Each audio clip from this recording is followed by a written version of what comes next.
Welcome to the Dose of Good podcast, where we celebrate good people and organizations working to make the world a better place. It can be easy to get caught up in the bad things going on in the world and forget about the good happening all around us each and every day. I'm your host, Erin, and I want to share these stories with you and give them the attention they deserve. I hope this podcast educates and inspires you and maybe even motivates you to share a dose of good in your community. Now let's get into today's episode.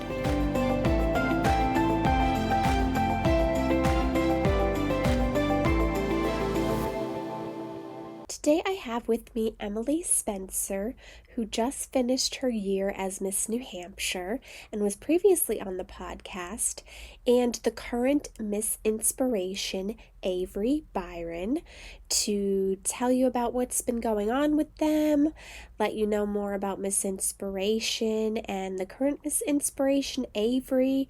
So if you haven't checked out the other episode with Miss Inspiration and Emily as Miss New Hampshire, I will link that for you, but I hope that you enjoyed today's episode and hearing from these amazing young women. Today I have with me Emily Spencer, who just finished her year as Miss New Hampshire, and Miss Inspiration, Avery Byron. Thank you both for being here. Yeah, thank you for having us. Thank you. So I'm going to start with you, Emily, to just tell us a little bit now that you've finished your year as Miss New Hampshire. Do you have any plans going forward? Are you just going to take some time to relax, which would be much deserved? I know, right? Yeah, this seems to be the question that I'm getting a lot. But I think this year being Miss New Hampshire was a buildup of so many years. You know, I went to college for dance and biology, and so dance is my biggest passion in life and was kind of what initially drew me to the Miss America organization. And so I'm really hoping after this year to really dive into my dance career. We were just talking about cruises, and I've done a few cruise line auditions to be a dancer for them. Been to New York a few times, so thinking maybe Broadway or some ballet companies, but I'm very open to whatever life has to throw my way. Fun fact though, I did miss my college graduation to compete at Miss New Hampshire because that program meant so much to me. So, you know, it's been an amazing journey and a great past year as Miss New Hampshire, but I'm looking forward to what's next, even though I'm not really sure what's next. And that's okay. You don't need to know. And if any of those opportunities come true, they all sound exciting. Thank you. Yeah, I'm looking forward to it. Yeah. But also running Miss Inspiration has been a huge part of my year as Miss New Hampshire and even before. So I'm just excited to keep expanding on that. As Miss New Hampshire, we had so many connections and events, and I just want to keep growing the Miss Inspiration program to keep that going for other young women throughout the state. Definitely, and we're going to get into that, but before we move on, I do want to hear how your Miss America experience was. Was it everything you dreamed it would be? Can you tell us a little about it? It was crazy. Not a lot of sleep happened, and we'd be juggling about 3 to 5 events per day, but it was very fast-paced. There were 52 girls there competing for the title of Miss America, and we also had 52 girls competing for Miss America's teen. So it was a lot going on at once, all the interviews, onstage questions, preparing for talent.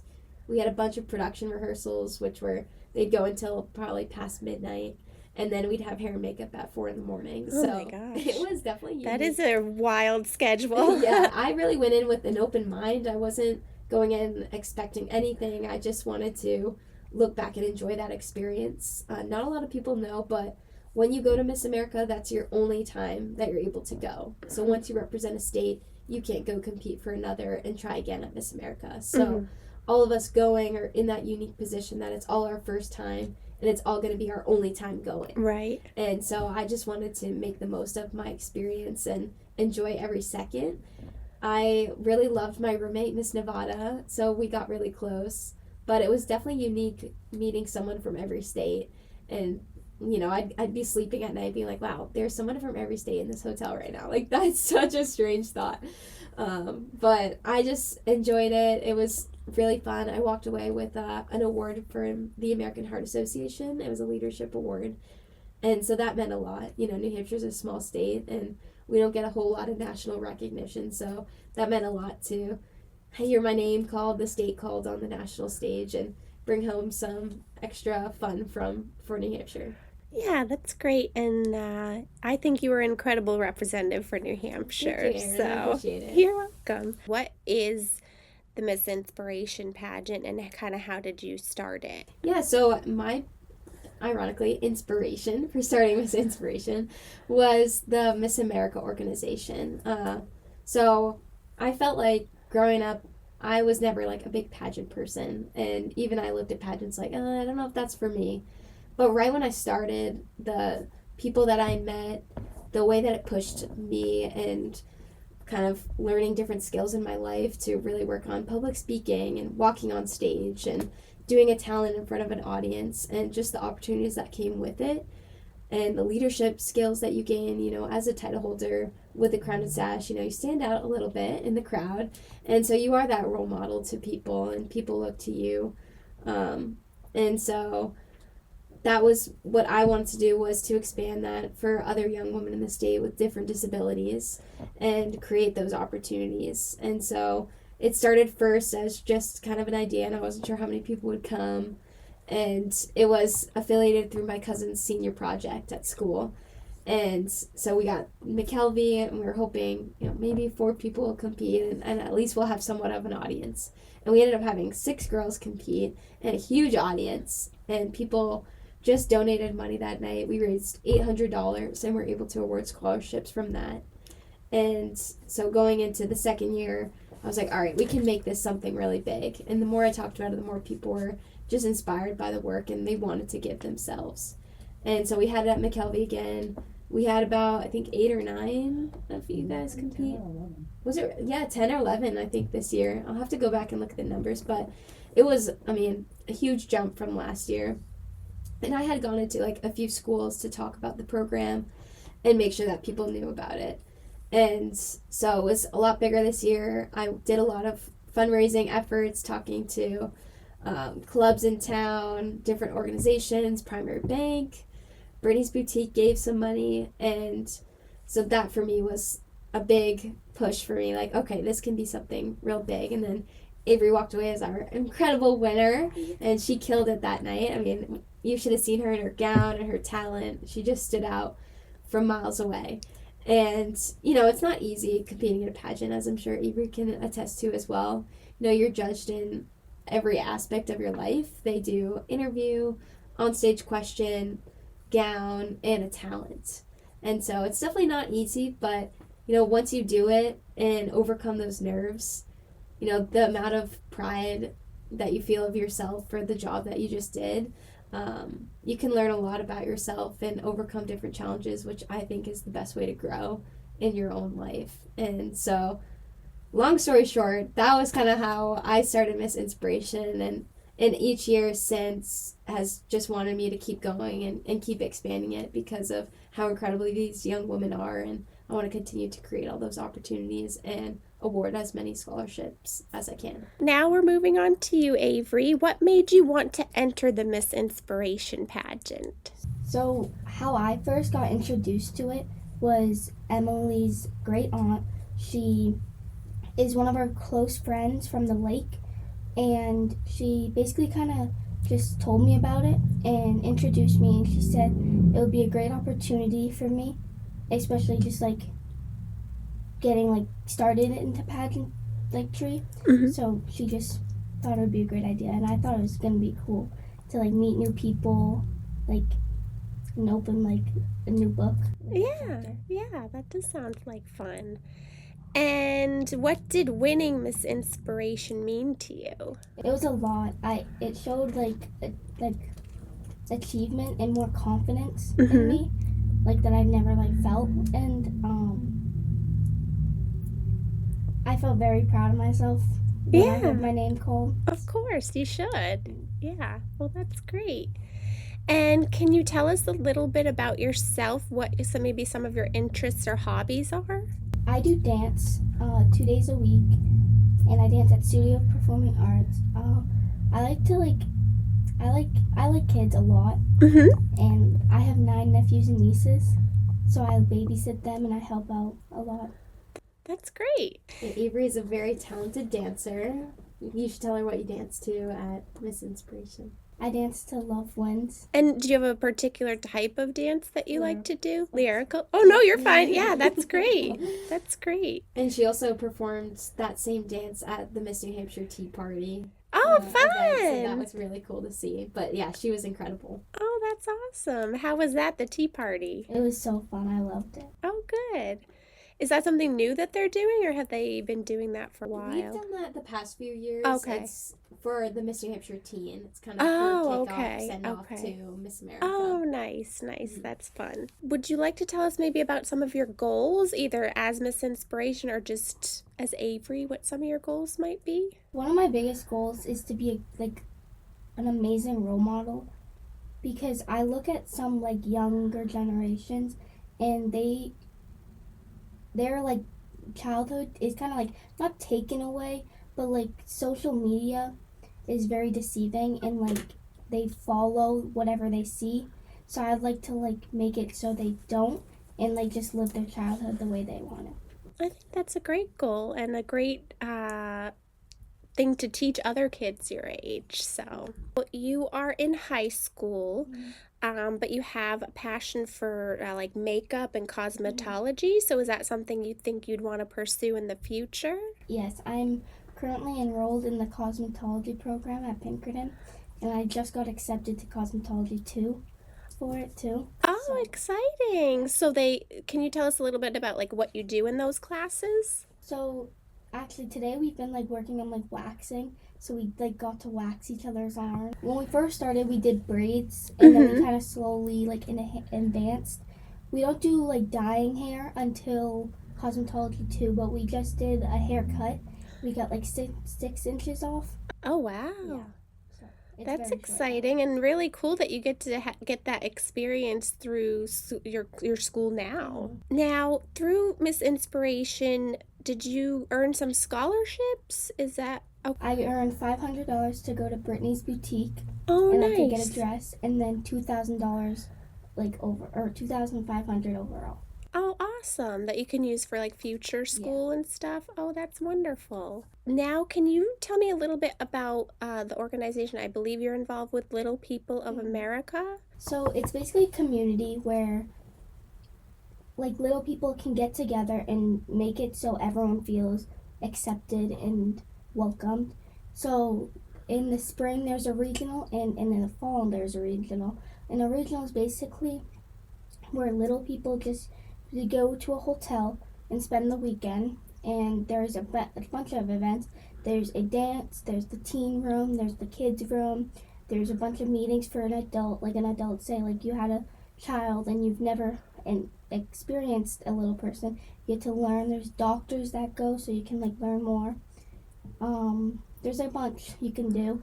And then there's also one in the fall, and then there's one in the summer called the National, and that's all around the state or the world.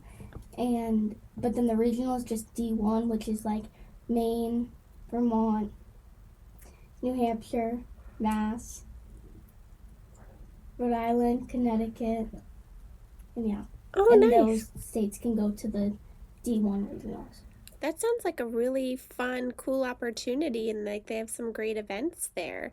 So, have you gone to that yourself? Yes, I've been going since I was a very little baby. Oh, nice. And is that different than the convention, or is that the same as the convention? The National? Yeah. The National is basically the same, but instead of a weekend, it's a week long, and there's a dance every night. It's people all over the world, so you meet way more people. There's more doctors and everything, so it's the same, but just longer, Larger scale and more kind events. of. And there's Okay. also sports you can do Oh, with nice. everyone. That's DAAA. That sounds really fun. I'm glad you've got to have that experience, and yeah, that sounds really fun. That's incredible. Where do they host the national convention? Anywhere. Last year was in Maryland, and this year's in California. So Okay, so all over. That's great. And who is your inspiration? Probably my older sister Adriana, because I've always looked up to her. When I first was not when I was like 6 maybe, like I would see her doing makeup, nails, so like she would kind of just inspire me, and like she would always practice on me, like do makeup and my hair and like my nails, so it kind of inspired me to do cosmetology. But like overall, she's been a very big inspiration. Oh, that's great. You have some upcoming events going on. Did you want to tell us about those? We have we're doing the Bedford Memorial Day Parade. Okay. Coming up that's coming up soon. Mm. I gotta double check that date. Will that be your Memorial Day's in first a few weeks. parade? Yes. Oh, exciting. That'll be fun. Well, I'll hope for good weather for that I day. know, Is it on please. Memorial Day? It's normally either Or the that Monday or weekend? the week after. Okay. Yeah, that will be fun. And then this weekend, I will be at the Best Buddy Walk up in Concord, and we are having a Miss Inspiration table just to kind of educate people about the program, recruit more people to come and participate. You know, this is going to be the third year doing Miss Inspiration, so it's still very small, but from my first year to last year when Avery won, my biggest goal was to increase scholarships and make sure that everyone who crossed the stage walked away with money to pursue higher education or anything else that they need in their life. And so I'm really hoping to continue to keep growing this, and the biggest way to do so is by just going out in the community and doing different events. This is our second podcast interview with Avery as Miss Inspiration. So we're kind of just taking it a day by day and doing as much as we can to really just get this program out there in New Hampshire. Because I really believe that when people hear about the incredible opportunity that it is and the scholarships that they're going to want to give and make sure that this program continues to grow. Yeah, definitely. So, are you starting to plan the next Miss Inspiration? Yes, Or okay. of course. McKelvey has a sort of a rule, like you can't book until after August 1st. Okay. So it's always kind of stressful because I like to do it before the holidays. My first year we did it in January. And, you know, with Christmas break and everything, it was kind of, I think it was too much. So this year I tried to do it before Thanksgiving at least. So I'm hoping sometime in that fall range, probably September. Okay. Probably October, November time frame. Hoping to, but no specific date yet. Okay. And if someone listening maybe hasn't competed before and is interested in getting involved, is there like a website they should check out? Or So we have an Instagram page, Miss Inspiration NH. I'm in the process of creating a website. Now I have a lot more free time on my hands, so I'll probably be putting that together. But you can also reach out to me at my email, which is emilymspencer@yahoo.com for any other information. And yeah, I mean, I'd love as many people as possible to come support, compete, and participate in what we have to offer. Did you have a favorite part of the competition for you, or one that was maybe more nerve-wracking, or? For me, like my favorite part was like the community. Oh, nice. Everyone was like super like helpful. So like say I needed help with my dress, like 4 girls would come running to the bathroom to help. Oh, nice. So, and then the hardest part was to like make sure I remembered my dance. That's understandable. Well, that's really nice to hear the community aspect, because I just love to hear that in any organization, you know, that people are there supporting each other. So well, then I just have 2 last questions that I like to ask everybody that comes on the podcast. The first is if you can think of anyone who's maybe an inspiring individual or an individual doing good in their community, or a nonprofit that you think we should have on the podcast. So I don't know if like people follow, but the new Miss New Hampshire and like Miss New Hampshire team just got like nominated or crowned. So maybe like them too, like Miss New Hampshire teen and Miss New Hampshire. Yeah, I actually did have Miss New Hampshire teen on the show before she was Miss New Hampshire teen, when she was just Miss Capital Area. I had put out on Facebook for people to recommend like someone who was doing good things in their community to have on, and they recommended Megan because of her work with the Suitcase Project. So, but it sounds like it might be fun to have them both on together, so that's something I'll look into. Thank you. And then the last thing is, what does kindness mean to you, and can you share an example of kindness that you've experienced? kindness to me means you're positive, you don't put down others no matter what, and you show like what it's like to be a good role model. And then for me, an example would be, for me, it's probably like my sister, like me and my sister, because like our bond is really good considering it's like a really big age gap, because I'm the youngest of four. So like anytime I need help or something, like, or want to go just talk to her, she'll come. So, and also like if my mom's working and I need somewhere to stay, she like just comes picks me up. Oh, So nice. she always just like is there for me. That's wonderful to hear. Did you have anything you want to add, Emily? For kindness? Sure, yeah. I've always been a big fan of that small acts are kind of the biggest things you can do for kindness. So even if it's just an encouraging word or complimenting someone, you never know how much something small can go such a long way. So always acknowledging those around you, and like Avery said, just being a positive role model in the community. Definitely. I totally agree. And I thank you both for being on the podcast today and for being such great examples to other young women. And yeah, thank you again for being here. Thank you, Erin. I hope that you enjoyed today's episode with Emily and Avery and getting to learn a little bit more about Miss Inspiration. Thank you so much for listening. Make sure to leave a review on the podcast, subscribe on YouTube, follow Dose of Good Podcast on Instagram and Facebook, and I'll see you soon with another episode.